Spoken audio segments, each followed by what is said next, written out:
The following takes place between 9 a.m. and 10 a.m. Events occur in real time.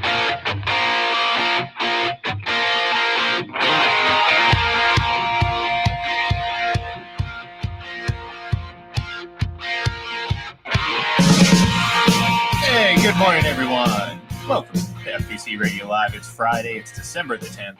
I can't believe it's Friday already. I don't know what happened. Maybe it was last night's game, but I've completely lost all concept of anything that's going on because I went to bed last night thinking this was a Minnesota blowout. And then apparently the Pittsburgh Steelers were within one dumb Chase Claypool celebration away from having a chance with just a couple seconds left to tie the game last night in what would have been one of the more epic comebacks in NFL history, let alone, I mean, obviously we all know the Super Bowl 51 comeback. You know, this would have been up there among some of the greatest regular season comebacks, and we've seen a number of them, but this would have certainly been up there. Pretty wild stuff last night, John. That was something. But before we get into that, though, unfortunately, we heard the news or the rumor started to kind of circulate late last night, and they were confirmed early or late or very early in the morning. But former Broncos and for a very brief moment, Patriots wide receiver Demarius Thomas has apparently passed away at the age of 33, and for anyone who followed his career or was a fan of his, you'd know that he was one of the really good people in this league. And I don't know if they've given any sort of inclination as to what the cause of death was, although I did see one tweet indicate that it had something to do with some sort of illness. So just very sad news to start. And just based on the reaction of not only his teammates, but opponents. I mean, you get the standard, rest in peace, that type of thing. But, you can tell that he meant something to a lot of these players. I mentioned his brief time in New England. He spent about 3 weeks with the Patriots, it felt like, but seemed to endear himself to guys like Brady and Edelman and whatnot. So, certainly a sad thing to open up. I mean, a guy who just retired. I mean, he was just playing football a year ago. So. Yeah, 33 years old. I guess some of the reports are that it was from a seizure that, may have been caused by a vehicle accident that he had several months ago, and the after effects of that he'd been having seizures, and then, this one was fatal. 33 years old, and Tom Brady sent out something on Twitter, talking about his relationship. Even though they only were together for 3 weeks, I guess they had bonded. And he was at the Hall of Fame back in August when Brady was there to present Peyton Manning, and Demarius Thomas, of course, had great years with Peyton Manning, so he was there to celebrate Manning getting into the Hall of Fame. And Brady posted a really nice picture of him and Demarius Thomas, smiling together. So obviously Brady had bonded with him.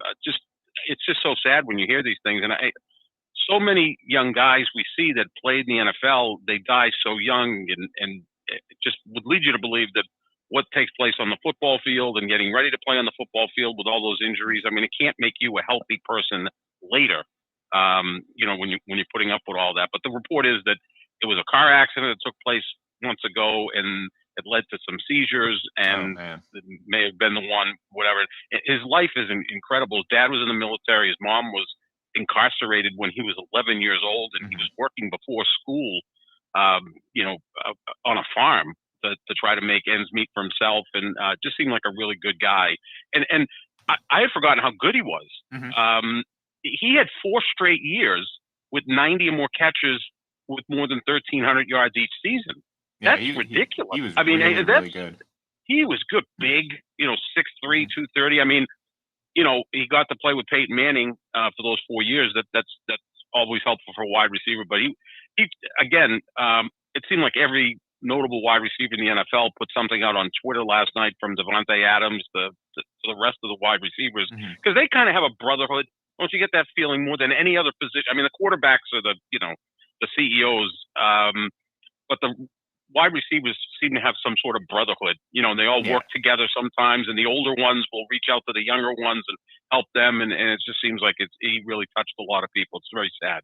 Yeah, and whenever and just in the nature of how things happen now, I mean, the age in which we live in, this isn't you wake up the next morning, you open up the paper, you read the story, right, or you turn on the sports news or ESPN and you get the the highlights or the news then. No, I mean, these are things that happen in real time, so you kind of figure it out along the way. I mean, this news broke because someone posted a screenshot of someone that was reportedly or supposedly a relative of Demarius Thomas and asking for prayers and everything like that. So of course speculation just went rampant, right from the get-go, and obviously everyone was hoping for the best, but unfortunately we got the worst news that could have possibly happened. That yes, that message and that post was accurate and that he had passed. But it was confirmed early this morning, late last night, depending on where you are, what time zone you are. But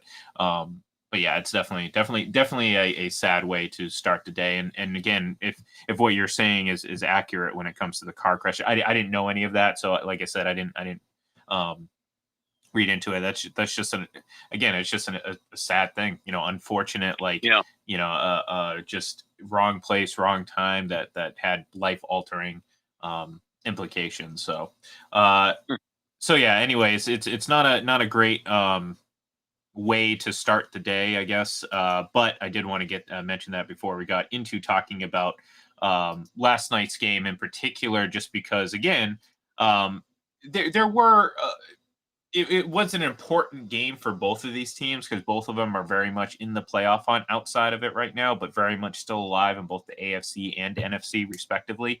But this looked like an absolute, what is Ben Roethlisberger even doing on a football field for 75% of that game? And I had to go back and watch, I'll admit, I had to go back this morning and watch a bunch of what happened last night because I went to bed, or I went to, I turned off the game. And yeah, I kind of went to bed. I was tired last night. I tend to not get as much sleep as I'd like. So whenever I get a chance to get a little extra Z's in, I try to. But so I turned off the game thinking, oh, this is going to be a blowout. I'm going to have a good fantasy week. The irony of it is I've already been eliminated from playoff contention. So, joke's on me. But anyways, I woke up. Najee Harris got me a bunch of points. Minnesota's defense plummeted. I was getting a ton of points from them. It kind of evened out though at the end of the day. So, but it also turned out that the Vikings only won by a touchdown. And I'm sitting here thinking, what happened in this game to turn it around? And well, Kirk Cousins does something he doesn't normally do. He threw a couple interceptions, and you can see up on the screen, he had a subpar game. Now we kind of asked yesterday ourselves, because we only talk to ourselves. We asked yesterday, which is fine. It's make sure we like a lot of the things that we hear. But if you argue among yourself, if you're talking to yourself in the morning, not even talking to me, and you argue with yourself, that's when it becomes an issue. Well, you know what? Forget about it. I'll deal with those issues later. Okay.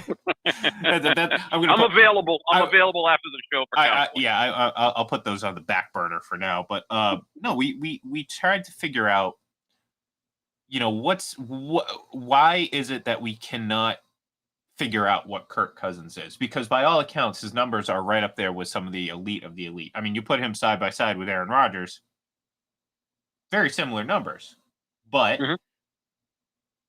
I don't think anyone in their right mind's taking Kirk Cousins over Aaron Rodgers. Maybe Bill Belichick, after he heard what Aaron Rodgers said yesterday and was like, yep, I'm not going to coach that guy.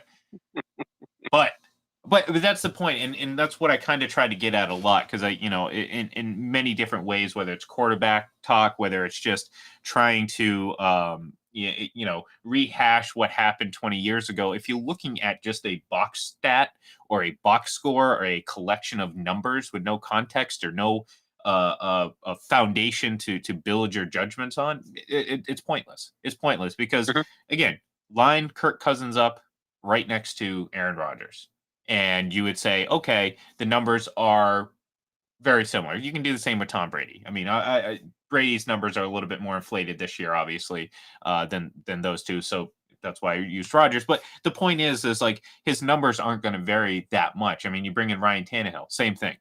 I mean, we heard it for the last couple of years. Him and Patrick Mahomes, same numbers. And as much slack as I give Patrick Mahomes, it's very obvious that he's a better, more dynamic player than Ryan Tannehill. And the numbers don't suggest that. So that's what we have with Kirk Cousins. We have a guy who puts up numbers, but maybe he puts up the numbers in all the wrong times. And like I said yesterday, there's touchdowns on the score sheet and on the scoreboard are all created equal. They're worth 6 points. But the reality of it is they aren't. When it comes to actual evaluation and whatnot, not every touchdown is like a touchdown. Let's put it this way: a touchdown in a game in which you're down by 21 points late is meaningless to me.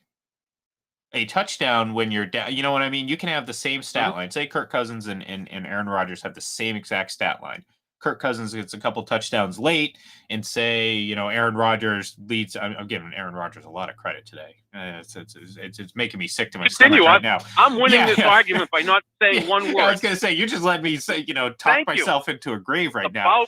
About time. No, well, but the point, what I'm trying to get at. The point is like timing matters when you throw these, how you throw these, not physically how, but does it happen in this time? Does it happen in that? Like, you can have poor moments throughout the game. It's about when you rise to the occasion, when the occasion calls for it. And I know there's no number to there's no number to quantify that, John. There's no way to do that. Nope. But no, I think your point being that if you throw a touchdown pass down 21, that's one thing. If you throw a touchdown pass down 14, now you've gotten the game back to one score. Now, obviously, if you throw a touchdown pass when you're down 7 to tie the game, that's huge. Then if you throw a touchdown pass in a tie game to win it, that's even bigger. So yeah, there's 4 different situations there, and they're all different. Yeah, and look, and some of it's about timing, game situation, judge pre-snap reads, all that stuff. So yeah, Kirk Cousins is a good quarterback. I'm not saying he's not, but we talk about quarterbacks to just absolute no end on this show, but we've been very consistent on saying that there's only 2 elite quarterbacks, and before people lose their minds, we're John and I are fighting back against the just irresponsible use of the word elite.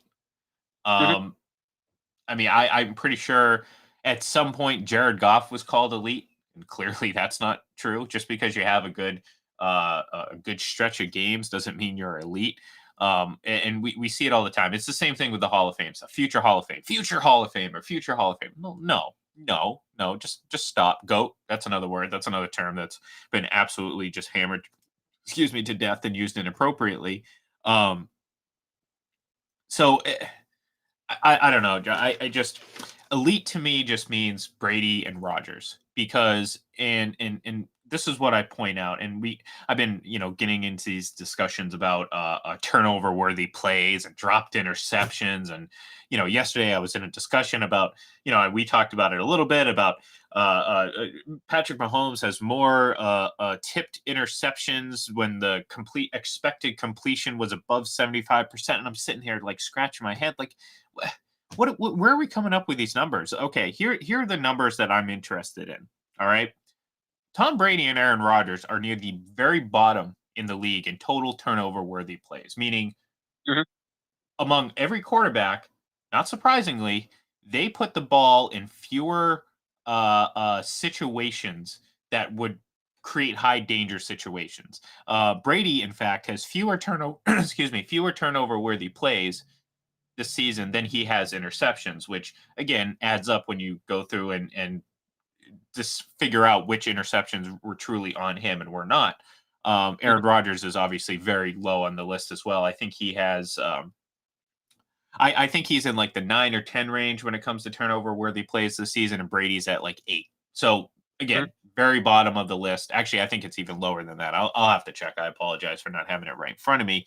But the point is, they just like every quarterback is going to have some bad luck with interceptions. That's not unique to Patrick Mahomes. Okay, what's unique to Patrick Mahomes is that he has that many dropped and dropped interceptions or dropped passes that turn into interceptions, but he also has like the third or fourth most number of turnover worthy plays. Just so by percentage, he's putting the ball in more high danger situations, Mhm. and that's one of the key things. So when I say Brady and Rodgers are elite, well, people are like, oh, well, look at Mahomes' numbers. He only has what, two more interceptions than Brady or something like that. Well, the point is that I like that doesn't seem like a big difference, but it really is. And when you really dive down and dig deep into how these players play, then you say, oh, okay, that gap is separating. So elite quarterbacks to me are Tom Brady and Aaron Rodgers. There's a lot of Mhm. guys in that second level.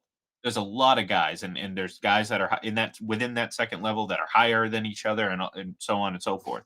But the truly elite of the elite of the elite are the two old guys.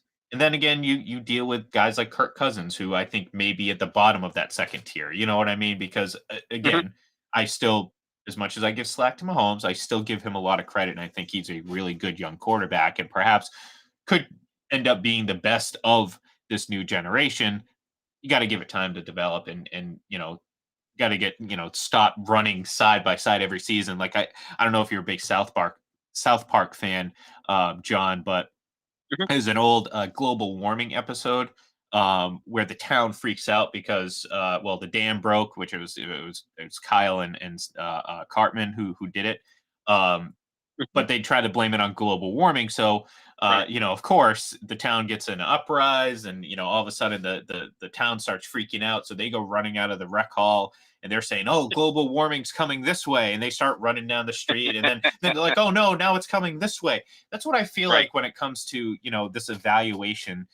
This knee-jerk reaction style of evaluation we have with these quarterbacks and teams and stuff like that, where it's like, okay, one week we're here, next week we're there. Let's just settle down. Let's let it play out a little bit. Let's let Patrick Mahomes' career run a little bit before we start comparing him to the greats of the greats. Okay, let's pump the brakes on that.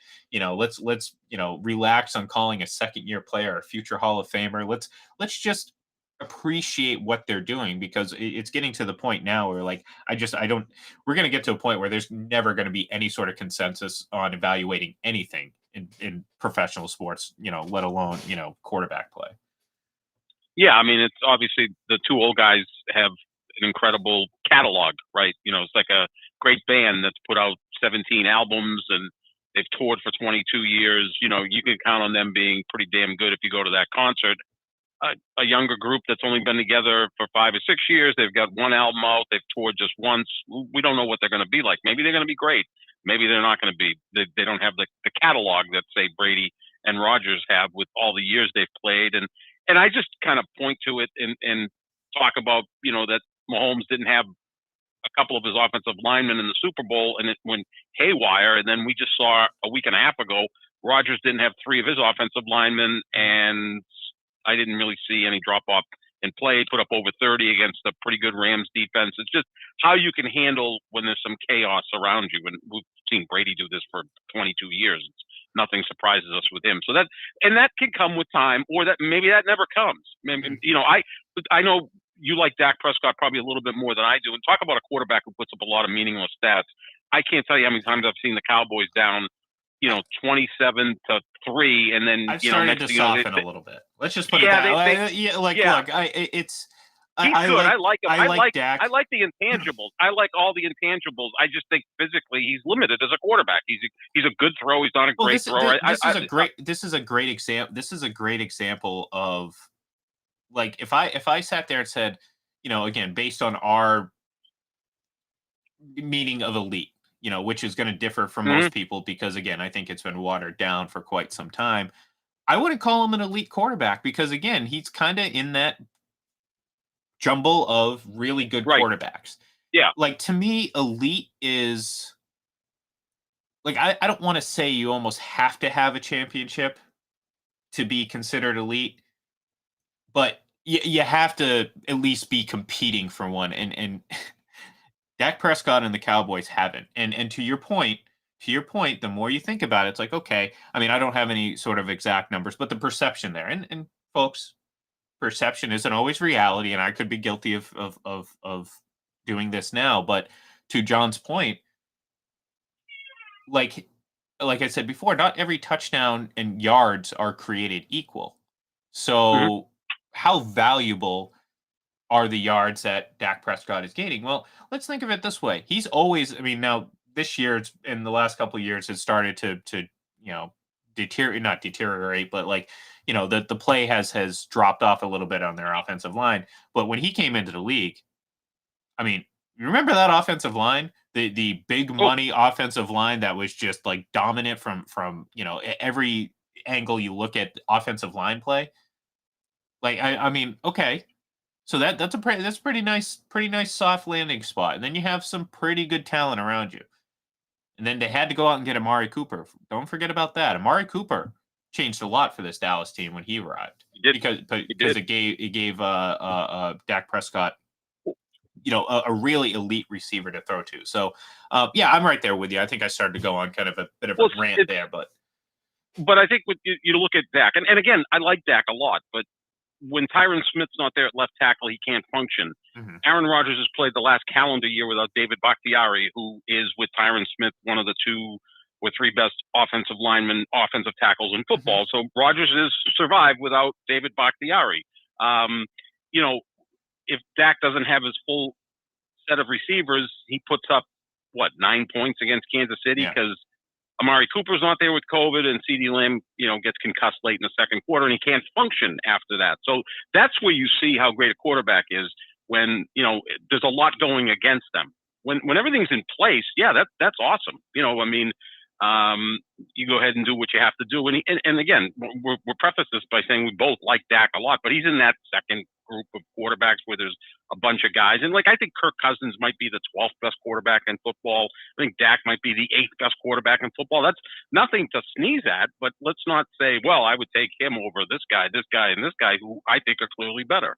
Yeah, and like again, we get into this pointless exercise of people saying, "Oh, these guys are better than Brady or Rodgers," and it's just like, I just Calm I think down. Yeah. yeah, it's like I roll my eyes and I'm like, okay, am I going to entertain this today or not? And depending on what I'm doing, sometimes if I'm just like, there's times where I'm like sitting, they'll catch me when I'm sitting in the mechanics waiting room, just waiting to get my car, and I'm just like, well, I got some time to kill. I might as well entertain these knuckleheads. That's why I So do laundry early in the morning. No one's on Twitter at that yeah, time, so I don't have to react to anything until later. So that's I'll wait to do I try to do my laundry early in the morning so I'm not distracted. yeah, that's the worst is Saturday morning. So I'm very guilty of this. Is waking up and I happen to look at my phone, and for some reason that the crazies all come out Saturday mornings with all their wild opinions, and I I'll end up like getting sucked into something, and then it's like, oh well, this is what I'm doing for the morning. No, Right? like Yeah. Now it's afternoon. no, and look, maybe we can come up with our own term for that second tier, that sub elite. I mean, we could call it sub elite, but that's almost kind of a negative. It kind of sounds negative when you say that. Like, because again, we think these are great quarterbacks. We're not saying they aren't, but I think it's time we really just appreciate the difference between again the old guys that have been doing it Hmm. and this. Yeah, people are trying to tell me that Josh Allen is elite. Josh Allen Not is a yet. really good No. quarterback, but save me the elite. Let me see more than just one really good season from him. Let's see Yeah. some consistency here. So Hmm. um, don't worry, John.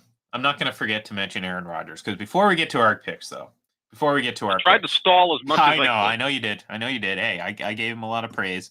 Uh, Dean Smith's four yeah, corner offense. I yeah. tried pulling it off and it didn't work. Guess what? Tom Brady's coming in, and 2 minutes left in the fourth quarter, and I'm gonna close it Uh out oh. here. Look, it's more just kind of joking around. Like I'm having fun with it, but it kind of speaks to sort of what we've both believed would be the case. I know a lot of people are like, oh, just imagine if Aaron Rodgers had Bill Belichick. Well, I don't think it would turn out as rosy and as great as people assume it would. First off, to make the assumption that all of a sudden like his career would result in like 8 times as many championship wins, that's a little absurd. But the reality of it is, these are two guys that just wouldn't mesh. Um, Mhm. I do like Aaron Rodgers, but this is a guy who knows more than everyone else, and you Mhm. cannot change his mind, including who many would consider at the very worst one of the 3 best coaches in all of NFL history. Um, Mhm. Aaron Rodgers apparently disagreed with Belichick's game plan that resulted in a victory because he says it was unnecessary. You could have at least taken some high percentage throws. Well, what were high percentage throws, Aaron? Come on, please tell me. What was it going to be? Little dump offs to your receivers. I mean, he does live a lot in that short yardage area, right on the line of scrimmage. So I get it. He understands that. But to me, what you're accomplishing is exactly the same as what the Patriots did. The Patriots averaged 4.8 yards per carry. Uh, you're gonna, what's the difference? Anytime that ball left the quarterback's hand, it created a plethora of different timelines, so to speak, for all my Marvel and fans out there. But it created a bunch of different times because again, as soon as that ball leaves the quarterback's hand, variables can occur, factors can occur that can change the trajectory of that pass or that play. So to me, I don't really get Aaron Rodgers' point. High percentage throws. What was a high percentage throw in that situation is what I'm trying to wonder. And again, people who are complaining about throwing, I just say, look at Josh Allen. What good did it get the Bills with Josh Allen throwing? You know what I mean? Like what was the point of it? So, but it just kind of speaks to what we both felt, and that was eventually the egos of both Bill Belichick and Aaron Rodgers. And in this case, Oof. I again, egos are good. Doesn't mean they're always right. In this case, Bill Belichick would be right, Aaron Rodgers would be wrong because, well, guess what? It's Bill Belichick. It's you know what I mean. Like you have to listen to him, and I feel like Aaron Rodgers would do something like change a play, and he would, imagine if Aaron Rodgers defied Bill Belichick's game plan and decided to just, hey, I'm going to call a pass play and then scramble around and take a sack or something. Like, you think Bill Well, Belichick is going to like that? I'm assuming though, if Bill Belichick had Aaron Rodgers or Tom Brady Monday night, he would have thrown more than 3 passes. Sure, but Which I think is kind of the thing no one's really discussed. I think he just wasn't comfortable throwing the ball with Mac. I don't even know if it's and I don't even think it's specifically and this is the problem because it's an either or situation. There's no in between with people. I don't think it was specifically because of Mac the person. It was just this is a kid making his 11th career start in a game that really, I mean, you don't see this type of wind and weather that often. So there was no point to force it. Like, I mean, the people that are trying to get them to force it are the fantasy football players. They're like, oh, Of course, yeah. he can't be good because he didn't put up numbers. No, I mean there's things that make you a good quarterback beyond raw numbers. Right. Case in point. Do you think Aaron Rodgers, if Bill Belichick came to him that day and said, you know what? We've run the numbers, we've looked at the books, we've looked at everything. This is the only way we can win this game. Do you think Aaron Rodgers complies? Fully? Probably not. No. Because he's smarter than everybody. Yeah, exactly. So, again, that's what you get with a quarterback that's been in the league that long, who's accomplished a lot, not enough. Well, I don't think he does it at any point in his career. And again, at the same time, too. I mean, and people, and this is this is what's funny. People are running to Twitter, saying like, "Oh man, he had such great recall on his first game. It was his first game. Of course, he's going to remember how many passes he'd thrown. Like it was 20 years ago that I started my first varsity game. I still know I gave up a goal 11 seconds into the game. Okay. Oh wow. Yeah, it was tough. We won 7-1 though. So you recovered from that. I like that. I made 13 saves, and guess what? I didn't have anywhere to go look this stat line up. This is all from Who the my hell memory. was playing in front of you? Larry Robinson and I was a freshman. I mean, I was a freshman. Wow. I was cutting my chops. All right.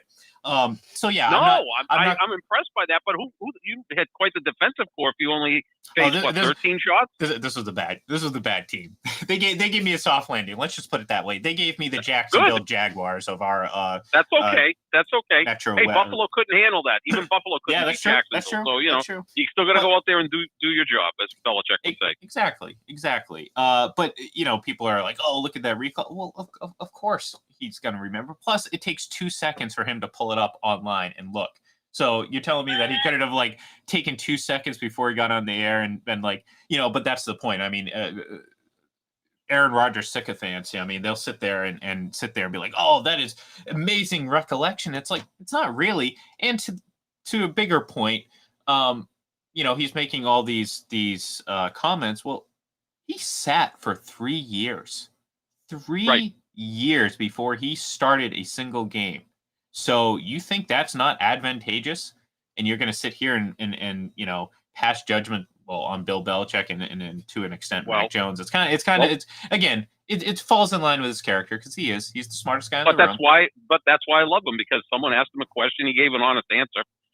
Most other quarterbacks would have been, Bill's the best coach in the business or whatever, and the speak that you usually get from quarterbacks and pretty much every NFL player. So that's why I like him. He's not afraid to say things. And maybe they'll meet in the Super Bowl and they can clarify this. Well, maybe they do meet in the Super Bowl. We've been waiting for Aaron Rodgers to hold up that end of the bargain for years now. So that hurts. That hurts. True though. Very true though. I can't debate facts. It's only his fault. No, okay. Let me reword that. I don't. Pretty much a lot of it is. I'm not going to debate. I'm with you on that. Talk about someone who's put up some useless stats in NFC Championship games. Like they don't score in the first half. Like you can score in the first half. There's no rule against that. And then he ends up throwing for 285 and 3 touchdowns. And they go, well, it wasn't his fault. But again, they were down 24-0 against the Falcons in the NFC Championship game. Like if you played better in the first half, you'd be in the game. So. Music to my ears, John. Music to my ears. So I'm honest. These are like my sons. He and LeBron are my young sons. Well, they're not really that young. They're both LeBron's turning 37 and Rodgers just turned 38. They could be my sons. I don't think they'd be quite the athletes they are if I was their dad. But age enough, yeah, sure they could be. But I'm critical of my boys. Yeah. Hey, you know what? Hey, it's okay. Like I said, I mean, hey, I think I dole out a fair amount of criticism and praise for each. Well, maybe not so much LeBron. I'm a little bit more anti-LeBron than I am anti-Aaron Rodgers. So you like Rodgers is probably your second favorite quarterback in the NFL. I mean, I think you probably like to watch him after Brady. I think the next quarterback you like, well, obviously as a Patriots fan, you like Mac Jones, but I think you appreciate Aaron Rodgers. You enjoy watching him and what he does. So it's just like Peyton Manning. I mean, like Peyton Manning. You'd be a fool to not think that they were great quarterbacks, right? Like I understand, kind of empty sports hate. I mean, everyone has it. It's part of what makes sports great. Is if you're a fan of this team and this team, your rival has this player that's a little bit controversial, you're going to hate that person. Now, again. You hope, or at least I hope, or at least I assume that most people don't take that seriously. Like if I saw that person in the street, I wouldn't hate that person. You know what I mean? Like if I saw them exactly, needing help, I wouldn't just ignore them. And it's like there's a difference between actual hatred, but those lines are muddied now. I feel like there's athletes out there that people actually hate. Like if they saw him in the street, they'd walk up and spit in their face, type of thing. And and then that's crazy. I mean, part of it's social media because again, every idiot in the world has a platform that they can scream at, and there's no repercussions for saying things that are stupid. Trust me, I go through it every single day. And before you say anything, John, that was not a cell phone. I was talking about the people that I speak to, not my own opinions, because I kind of sort of set myself up that way. Okay, all right, we're very, very behind when it comes to timing, but we're going to give our picks for week 13 because we have some really good matchups, some really important matchups on Sunday, and on Monday we have the Rams at Arizona, so that should be pretty fun. So let's just jump right in, and we're going to start with, it's up on the screen. It's been up there for a while, folks, so if you're not paying attention, get with the program. Baltimore at Cleveland in a very intriguing and potentially very terrible game. Like, I mean, this is the thing with Baltimore and Cleveland. These teams could both be great on Sunday, or they could both be really bad, Right. and it Yeah. could still end up being a 3-point game either way. So, uh, I think I think the Browns are going to win. I Mhm. think I'm leaning just because of them being at home. And look, the reality of it is, I just don't really trust Baltimore. I mean, at this point, I'm like, I don't know what cachet that they had before, but it's gone. I just don't believe in them right now. So when push comes to shove, give me Cleveland at home, and I guess would be somewhat of an upset. Yeah, it's a slight upset. I guess Baltimore's a slight favorite, which is look, Cleveland's coming off a bye week. Baltimore had that war against Pittsburgh. We saw Pittsburgh come out flat for the first two and a half Mhm. quarters last night. Maybe there's going to be some carryover for the Ravens when they go to Cleveland. Cleveland has the bye week. They just met 2 weeks ago. It's like the weirdest scheduling is Cleveland has at Baltimore by hosting Baltimore. I don't know who came up with that schedule. I like Cleveland in this game. Look, it's my Super Bowl pick. They've got to start playing better. Hopefully, they win all their games except on Christmas Day at Green Bay, and that would get them into the playoffs. I'm going Cleveland. All right, we're in agreement there. So There next we go. next we have Jacksonville at Tennessee. Tennessee, obviously, um, the better team in this situation. And I'm going to go with Tennessee. I know they've been struggling a little bit. They obviously did not play well against New England, but I do like them against Jacksonville. So give me Tennessee. Yeah, Tennessee, they have to win this. They can't afford a loss to Jacksonville. No. Next, Kansas City. Excuse me, hosting the Las Vegas Raiders. This is a tough one. You know what I mean? Like the Raiders, are they really that just like Jekyll and Hyde team? Like sometimes they Yeah. look great, sometimes they just look like a middle of the road type of team. You know what I mean? Everything has to go right Hmm. for them to win. I like, and I can't, like, Kansas City's defense has been great. Um, for the last several weeks now. I know your boy Nick Wright, is picking and choosing his, like, through the first like 22 minutes of the first half, the Kansas City defense is point 0.5 points better than I mean, I don't know what stat he's coming up with today, but they have been good. They have been good. Now again, if you actually want to care about talking about it, you sit there and say, all right, well, you played Green Bay without Aaron Rodgers. That's kind of a big deal, but at the end of the day, Hmm. you don't just give up as few points as Kansas City has had just based on luck. I mean, you have to be good. Right. So, look, the Kansas City defense has been playing very well. It's the offense that just hasn't been up to snuff and really hasn't found any sort of consistency all season. Uh, do I think the Raiders can outscore Kansas City? Yes, but I think Kansas City can out defense the Raiders. Um, That makes sense. No, I agree with that. so in this case, though, I'm waffling right now. I honestly I don't even know. Why don't you pick first? I'll come back. I'll Oh, come back. I like Kansas City in this game. If defensive coordinator Gus Bradley's going to run the same defense he does every time they face Kansas City, they're going to give up 34 points. And the way Kansas City's defense has been playing, that's going to be more than enough to win in a very comfortable fashion. I mean, Gus Bradley just does what he does, doesn't change his defense, and Mahomes generally just eats it up, including really the only good game Mahomes has had the last month was at Vegas when they Yeah. put up over 40 points. I expect Oh, something similar. although taking into account that game, I do feel like that wasn't exactly who Vegas was. Just because, again, I felt like at that point they finally kind of all that stuff that had been going on with John Right. Gruden, Henry Ruggs. I think it finally came to a head, and they just Yeah. were not into the game. So I think it's going to be better. I think they're going to use that as motivation. So you know what? I'll go against you. I'll pick the Raiders just for the sake of disagreeing in this one. Like I honestly I do think it's that close of a matchup right now because it's so hard, and you have to factor in division. I mean, everything Right. you know about two teams. If it's a divisional matchup, just throw conventional wisdom out the door Yep. and just expect anything. So next we got the New Orleans Saints, the reeling New Orleans Saints at the New York Jets.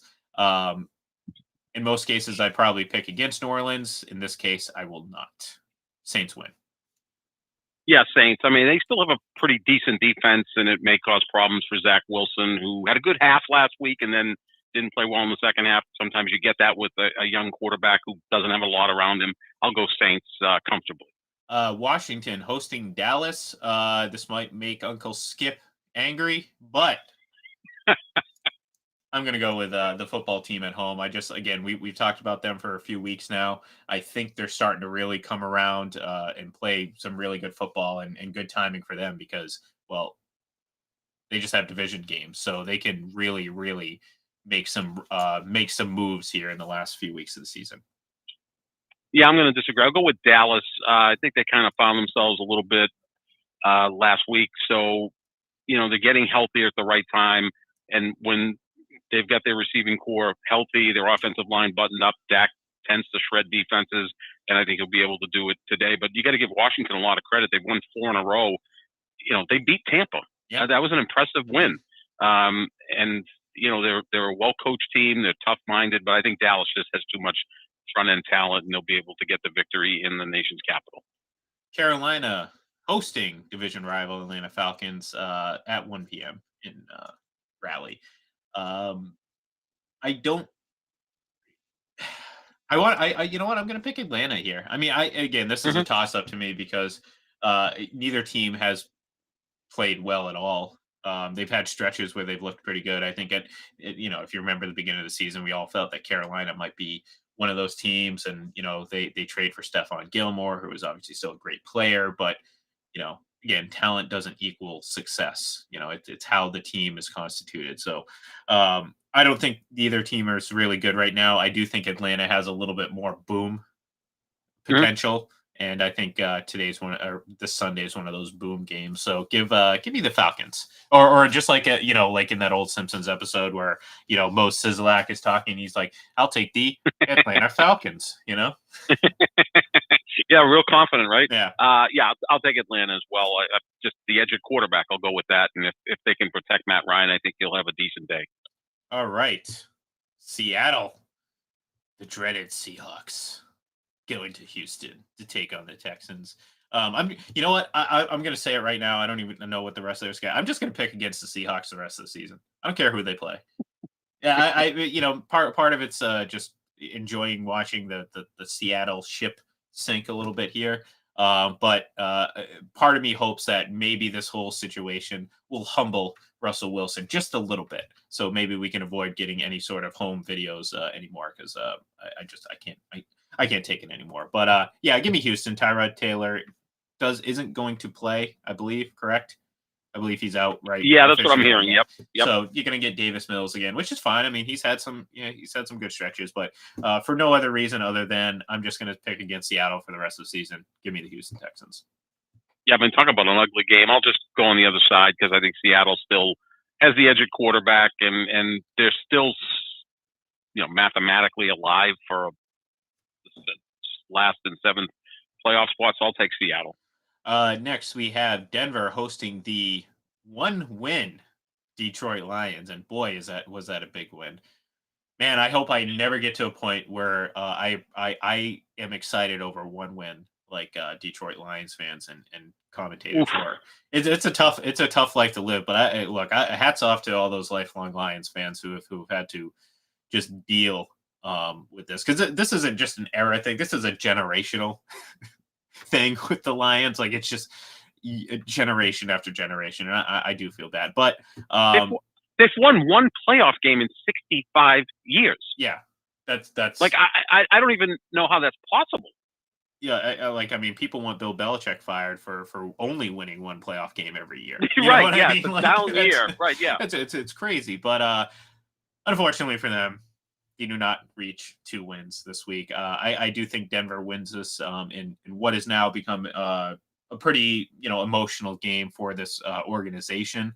Right. I don't know exactly how many players are still left with the Broncos that were with them at the time. Demarius Thomas, there may not be any, especially now with guys like Von Miller gone, but his presence in the organization and among the fan base is still there, and having the game in Denver, I think, is going to mean something. So at the end of the day, Denver is just a better team, and I think they have the massive emotional edge in this. So give me Denver. Yeah, I'll go with Denver because Detroit got their win last week. They're probably still celebrating it like it's their Super Bowl, which is scary to think. But yeah, I'll go with Denver at home. Yeah, I'm picturing Jared Goff doing his best Tom Brady drunk, being carried off a boat party impression. Hey, you know what? Exciting times for Detroit Lions fans. You're gonna live. I can't wait until November or December 2nd, 2022, when we're talking about almost 365 calendar days since the last time the Detroit Lions won a game. Because guess what? You know what's going to happen. Mark your calendars, folks. We're going to be talking. What is today? The 10th of December. December 10th, 2022. I'm going to say that same thing. Okay, next we have the Chargers hosting the New York Football Giants. Unfortunately for the Giants, they're going to come up quite small against the Chargers. I just lost our schedule. Oh, sorry, folks. There we go. Look, I think the Chargers. The important thing for the Chargers is hopefully they're not looking ahead. They got a big Thursday night game against the Chiefs coming up right after this, so they're going to be on a short week. This is the classic trap game, so to speak. But we do know that the Chargers can at times play down to their competition, and you just hope that this isn't the case here. I don't think that's going to happen. I think the Chargers have gone through their little bit of a hiccup, and I think they've righted the ship, so to speak. I still don't, I still think they have a ways to grow, but I do think that they're going to be playing more consistently, and in this case, I do think they win this one. My only concern with the Chargers, they've been hit with a COVID outbreak in their receivers room, so that could impact things, but they should still be able to beat the Giants at home. The Giants play pretty competitively in the Meadowlands. When they go to the road, they don't. So I would say the Chargers should be able to pull this one off. Next, we have the Bengals hosting the 49ers. This is an interesting matchup because I feel like both of these teams are very similar. They have similar ceilings. They have similar floors. They have similar intrigue. Don't really trust them, but it's getting harder and harder not to. This is a flip of the coin type of game for me, and in that case, give me Cincinnati at home. I keep thinking Joe Burrow and Jamar Chase and Well, actually, and this is something I should have picked up before, but Joe Mixon, what's his health like? Right. Yeah, he's so important to that offense. So right. Yeah, I mean they run a lot of play action off of him, and you got to pick your younger brother Joe Burrow. So I'll go with you on that one. That's right. Again, yeah, I wish these relations that you assume I have were true. Rich because Uncle Skip. again, I would be set up quite nicely for my my future with some of those rich relatives. Unfortunately, my younger brother Joe Burrow. Yeah, unfortunately, I have not been blessed with that type of relation. So next we have what's going to end up proving to be potentially a devastating day for Buffalo. And I think it's going to put into perspective how important that game was for them to beat New England. And I know they play New England again, but timing and situation, they're not going to win this game, John. Like I just, certainly based on what I saw against New England, even in a normal situation, I don't think they're going to win this game, but I think they're reeling right now. You listen to some of the comments from the players. You kind of see you see them taking on the emotional personality of their head coach, which sometimes is good, but sometimes, this is one of those times, I don't think it's a good thing because you're starting to see him coach emotionally. And when you coach emotionally, that's a big problem. And, Bill Belichick knew it. He was probably sitting back, smirking, just saying, hey, beat yourself. Go ahead, throw away that challenge. Throw away that timeout because clearly you don't value that, and it would have been very important. So long story short, Tom Brady's absolutely owned the Buffalo Bills to the tune of 26 wins and 3. I mean, it's absurd. This team, again, I think is a lot of pressure, and they have to travel on the road. Maybe if it was at home, and maybe if the weather acted up again, maybe you'd say, okay, maybe Buffalo can pull this one off. You're going to have a game in Tampa. It's going to be 75 degrees and sunny. Tampa's going to romp in this one. Give me the Bucs. Yeah, I would feel better about Buffalo's chances if Tre'Davious White was there, and of course he's out for the season. He's one of the very best cornerbacks in football. Their pass defense is good, but that's with Tre'Davious White. Yeah. Again, him being out, you would expect Tampa to just go out and put the points up. And Buffalo, which at the beginning of the season, they probably felt like, okay, this is our division for the next 5 years. We got the coach, the quarterback. Maybe the Patriots are reeling, and well, that's not the case. The Patriots come in and beat you on a Monday night, and the next week you have to face Tom Brady, who's literally owned you for 20 years. Like, we can't get rid of these guys, huh? And then in 2 weeks they have to come to Foxborough to play the Patriots against. Like, Buffalo feels like they're in a nightmare. This is going to be tough for them to bounce back against a Tampa team that is pointing to try and get that number one seed in the NFC. Yeah, and it's unfair. I almost feel bad for Bills fans. I almost do. Speaking of owning, the Packers host the Chicago Bears Sunday night, and as we all remember from their last matchup, Aaron Rodgers, made it very clear that he owns the Chicago Bears. Okay, all right, that's cool. And look, I'm not going to argue because much like Brady versus Buffalo, it's a very similar outcome just about every time. It's going to be the same this time. I think the Packers win this game. I just, at home, I'm not going to get too cute on this one. Give me the Packers. Yeah, I mean, they have to win this game because they're still in contention for the number one seed, and Chicago has really not had much success against Green Bay for the last 12 to 15 years. I don't expect that to change on Sunday night. It might be closer, only because, again, those divisional games, but Green Bay should be able to take care of business on Sunday night against Chicago. Perfect. So there we go. We got our picks in. So thank you, everyone, for tuning in. Join us Sunday morning. Obviously, we do our Full Press NFL Sunday show, and of course, following that, our FPC Fantasy Football show as well. So stay tuned for that. We're going to talk more about all the great action coming up, and of course, John and I will be back Monday morning to preview Los Angeles and the Cardinals and talk about what we saw Sunday. So have a great day, folks. Have a great weekend, and we will talk to you